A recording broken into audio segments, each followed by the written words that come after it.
My name is Jitin Sethi, and I'm a partner in the global education practice at L.E.K. I'm a seasoned consultant. I've been a consultant for almost 2 decades now, of which for the last 10 years, I've been focusing on the education sector. L.E.K is a top-tier strategy firm with over 20 offices globally. We have more than 1,400 consultants on our payroll and about 150 partners. L.E.K is a specialist strategy house that tends to work across multiple verticals. And one of the verticals that we specialize in is education. So the way we think about the education sector and the role of technology is literally in phases. And let me just describe the phases to you.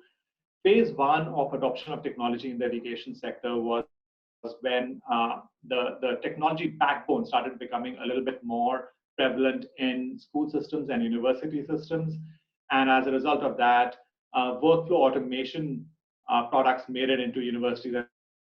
So these are basically things like student ledgers or financial ledgers, and helping automate some of the backbone of schools and universities. A lot of the developing countries are still at this stage of adoption of technology. Phase two, as the internet became more and more prevalent and teachers, students, and parents had better access to high quality internet, we started seeing some amount of digitization of content, which started playing a role in education delivery within the classroom and outside the classroom. But this was more of the same, which is the traditional books, but becoming a little bit more digitized, probably assessment kind of areas that started developing and being adopted by schools and universities. Phase three is really when that implementation or the technology backbone has now started becoming more and more prevalent, not only as the back end, but also within the classroom. So what we're seeing more and more, especially in the developed part of the world, for example, in US, Australia, and the UK, is that almost every child in the classroom now has access to a device, and almost every teacher in the classroom has access to a device. And hence, we are seeing the role of technology evolve from a backbone digital content into much more adaptive learning in classroom delivery and becoming a day-to-day part of the delivery that is being used by teachers and students. We expect to see much more individualized learning in classroom delivery using technology, using heuristics to be able to improve outcomes. We expect to see a lot of that happening going forward. And that also, of course, includes blended learning, right? So classroom and online delivery being blended in order to provide an optimum mix for students and all the other stakeholders.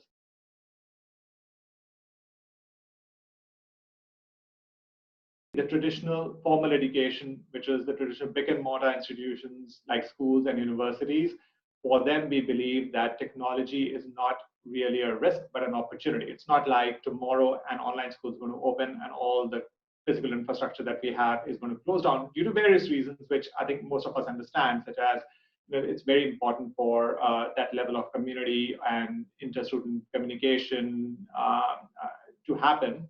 The risk there is if they do not adopt technology at the right pace and time, then some of their competitors, in fact, could be a risk because they could be ahead of them in adoption and improving their product and hence be more competitive than them in the future.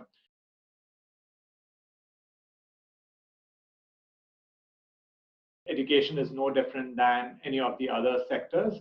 So as you think about healthcare or you think about financial sectors, the same risks exist, which is how do they keep their all the stakeholders' information secure? That's one of the basic levels of security that they need to plan for and implement for. But of course, when you're talking about educating young students and young minds, it is definitely there's always a risk of them gaining access to information that is not appropriate for them. For example, you mentioned Zoom calls getting hacked, or